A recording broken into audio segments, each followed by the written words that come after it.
The Pax Romana, facilitating the spread of the gospel at the beginning of the 1st century. With the presence of the Roman Empire, the Mediterranean area was uniquely prepared for the effective spread of the gospel. It was the first time in history that this area had been at peace, a peace that the Romans boasted about.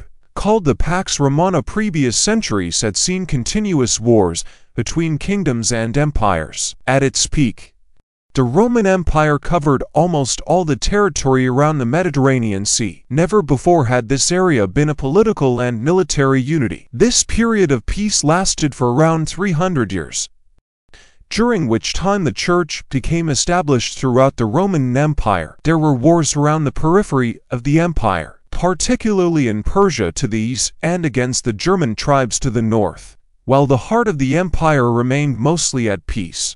A time of peace, when the energies of mankind are not taken up in war and destruction, normally encourages great cultural, intellectual, philosophical and religious development and exchange of ideas, which also favored the spread of the gospel and the growth of the Church. One consequence of the Pax Romana was greatly increased travel and commerce. The Romans built a network of paved roads, which made travel easier, enabling ordinary people to travel more than ever before. The seas also became much safer. Once the pirates were curbed, greater travel encouraged great communication of religious and philosophical ideas, including the spread of the gospel. Greek was spoken throughout the empire, which facilitated communication of religious ideas, particularly the gospel. Initially, Greek was the main language of the Church, which in later centuries was replaced by Latin. In the Western Church based in Rome, the Hebrew Scriptures had been translated into Greek, the Septuagint, so were available to be read throughout the Greek-speaking world. Greek remained the main language of the Eastern Church based in Byzantium. Following the division of the Roman Empire in 364, the two parts of the Church became increasingly separated on linguistic grounds, which was the root which eventually led to the Great Schism, which happened many centuries later, between the Western Latin-speaking Catholic Church and Eastern Greek-speaking Orthodox churches. Morally, the Roman Empire was rotten and corrupt from the emperor downwards. So Christianity, with its high moral standards, attracted many people. The majority of the emperors had very low moral standards, with Augustus and Marcus Aurelius being exceptions. The Roman Empire did not have its own distinctive religious movement, but had taken on Hellenistic thought and religion.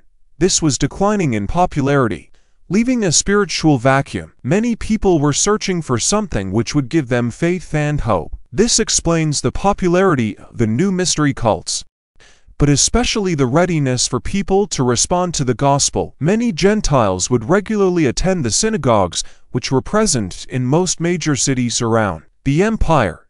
In the book of Acts, Luke refers to these people as God-fearers.